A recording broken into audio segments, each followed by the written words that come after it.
Halo teman-teman, berjumpa lagi dengan aku di sini. Aku mau sedikit sharing tentang pengalamanku yang mau memulai dunia perkontenan gitu ya.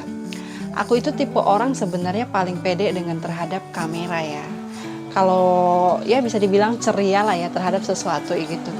Tapi terkadang ada yang membuat aku tuh kadang bingung mau melakukan kira-kira hari ini aku mau melakukan apa ya, kira-kira aku hari ini mau mengerjakan apa ya, kadang bingung begitu kan.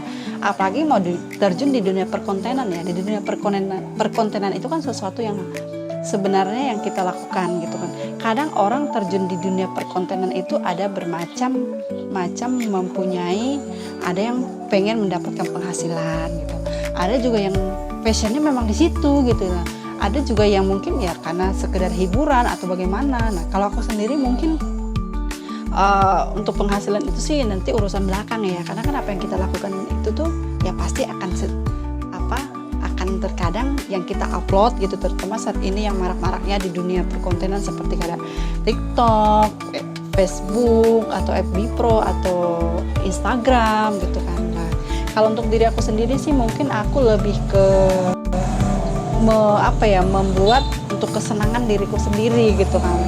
Kalau dibilang untuk konten, nah ini dia terkadang kita bingung gitu kan. Alhasil kita itu terkadang untuk membuat sesuatu itu ngasal-ngasal gitu kan. Ya nggak usah jauh beda-beda lah gitu kan. Untuk pengalamanku sendiri gitu kan. Pengalamanku sendiri juga begitu gitu kan. Kadang cuman scrolling status orang, video orang gitu kan. Akhirnya membuat ini apakah seharian aku harus begini terus gitu kan. Nah, tapi ya ini sih menurut aku ya, menurut triknya untuk, karena aku juga di dunia perkontenan kan nggak juga seperti orang lain ya yang excited atau harus bagaimana gitu. Nah terkadang apa sih yang harus mau aku tampilin gitu di layar gitu, atau di video-video gitu, aku harus buat apa gitu. Itu kan kadang membuat aku bingung sendiri.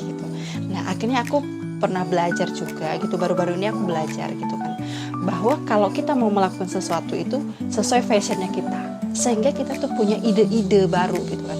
Kalau misalnya teman-teman punya passionnya, kesukaannya di masak, ya buatlah konten untuk masak gitu. Kalau untuk vlog mini, ya buatlah untuk di vlog mini. Terus IDM My Lab, buatlah di IDM My Lab. Ada juga yang ngegame atau bagaimana. Nah, itu sedangkan aku juga selain ibu rumah tangga gitu, aku juga pekerja gitu. Nah terkadang membuat aku tuh kadang bingung gitu. Kalau aku bisa fokus di dua perkontenan, terus pekerjaanku bagaimana, itu yang membuat aku tuh kadang bingung gitu untuk melakukan sesuatu gitu kan ya. Akhirnya aku membuat sesuatu itu yang membuat ya untuk sekedar hiburan aja gitu, nggak sampai tujuanku harus ke menghasilkan gitu, nggak sampai ke situ gitu kan. Karena kan aku selain ibu rumah tangga, aku juga harus ngurusin anak, ngurusin suami, anak 2 gitu kan, yang satu 9 tahun, yang satu usia di 3,5 tahun gitu. Selain itu aku juga bekerja gitu, meskipun pekerjaanku di sini bisa dibilang sangat enak gitu loh, nggak harus seperti orang-orang yang bekerja di luar sana, harus antri, harus mengalami macet gitu.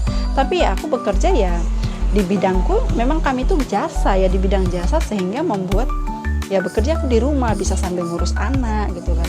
Nah hal seperti itu yang patut aku syukuri. Nah untuk teman-teman di sini yang mungkin kadang insecure sama diri sendiri ya, mulailah untuk mengupgrade diri lagi gitu kan, supaya kita itu punya tujuan gitu. Nah ini yang paling penting untuk teman-teman gitu. Jangan itu kita membandingkan diri kita sendiri dengan orang lain.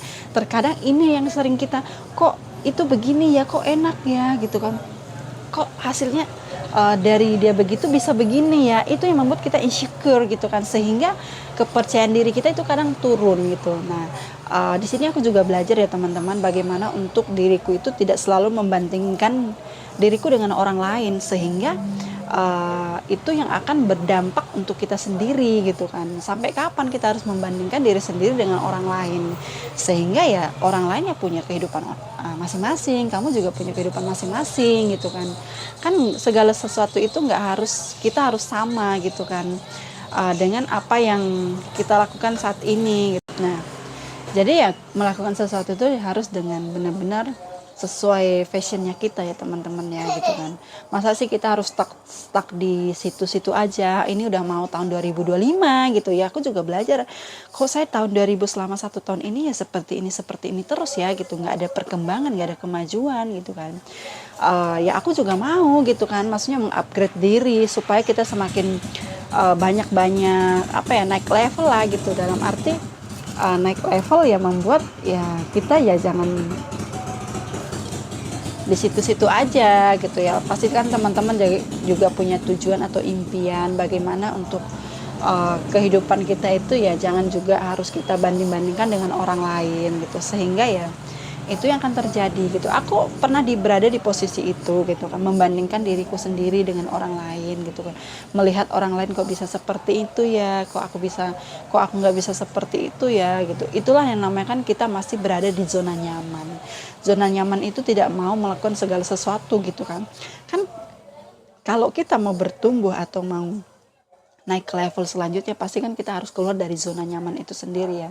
Di sini juga aku belajar bagaimana untuk aku juga harus keluar dari zona nyaman itu sendiri gitu kan. Ya aku juga mau loh mengupgrade diri bagaimana untuk bisa gitu kan, bisa untuk ya nggak di situ-situ aja gitu, karena ini udah mau masukin tahun 2025 gitu kan, kok aku stuck sampai di sini-sini aja, nggak ada perkembangan, nggak ada apa gitu.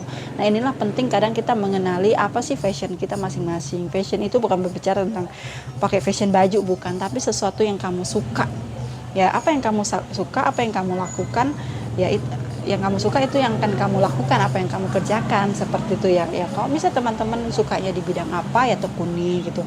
Aku juga belajar gitu, aku juga mencari sebenarnya aku tuh sukanya di mana ya gitu kan, sehingga kadang aku pengen membuat sesuatu itu kadang masih bingung gitu, masih mengawang-awang, lakuin ini, sehingga kadang hasilnya kurang maksimal. Nah ini pentingnya untuk kita gitu, terutama saya juga saya mencari apa sih sebenarnya yang saya suka gitu, sehingga kita punya tujuan atau pandangan ke depannya gitu kan. Nah ini mungkin aku bisa sharing begini juga karena by pengalaman aku ya gitu kan, pengalaman aku ya seperti itu gitu kan, karena tidak menutup kemungkinan mungkin saat ini kita sama lah gitu kan, sama masih ya di situ-situ aja, nggak ada peningkatan, nggak ada kemajuan. Makanya terkadang kita masih membandingkan diri sendiri dengan orang lain gitu kan. Ya kita boleh gitu kan, boleh membandingkan itu dalam arti kita ambil yang positifnya. Kita ambil yang positifnya supaya kita semakin punya pandangan lebih luas lagi dalam arti ke hal-hal yang positif ya gitu kan, melakukan sesuatu yang positif. Kalau misalnya teman-teman lagi menekuni di area spiritual ya tekuni gitu kan, karena itu penting gitu. Area spiritual itu sangat penting dalam arti area kita membangun hubungan sama Tuhan ya. Bagaimana hubungan kita sama Tuhan gitu kan, karena ya porosnya itu ya di area spiritual gitu kan, itu kita bisa mendapatkan segala sesuatu. Karena segala sesuatu yang kita dapat itu nggak ada ucuk-ucuknya ceng gitu, kayak nonton ibu peri disihir tuh dapat gitu, enggak gitu kan. Pasti kan semua ide-ide yang ada itu ya dari Tuhan gitu kan, yang menurunkan ke kita supaya kita bisa melakukan segala sesuatu yang dalam arti ya yang positif ya gitu kan. Kita udah dikasih ide sama Tuhan gitu ya, kita lakukan dengan yang positif gitu kan. Jadi ya ayolah gitu, ayo kita bangkit bersama gitu untuk menata kehidupan yang lebih dalam arti terutama di karakter-karakter kita, karakter-karakter yang positif gitu, sehingga ya kita bisa semakin bertumbuh, terutama karakter-karakter yang positif gitu kan ya, saling menginspirasi satu sama lain gitu kan ya. Mungkin itu sharing aku malam ini ya teman-teman ya, yuk kita lakukan bersama gitu kan. Saya dengan teman-teman juga mungkin pada saat ini masih berada di mana, di titik yang saat ini mungkin masih bingung mau ngapa-ngapain gitu ya. Mulai saat ini ya kita harus punya namanya planning. Nah planning itu sangat penting ya. Oke gitu. Nanti kita lanjut lagi ya di sesi berikutnya, kita sharing bersama.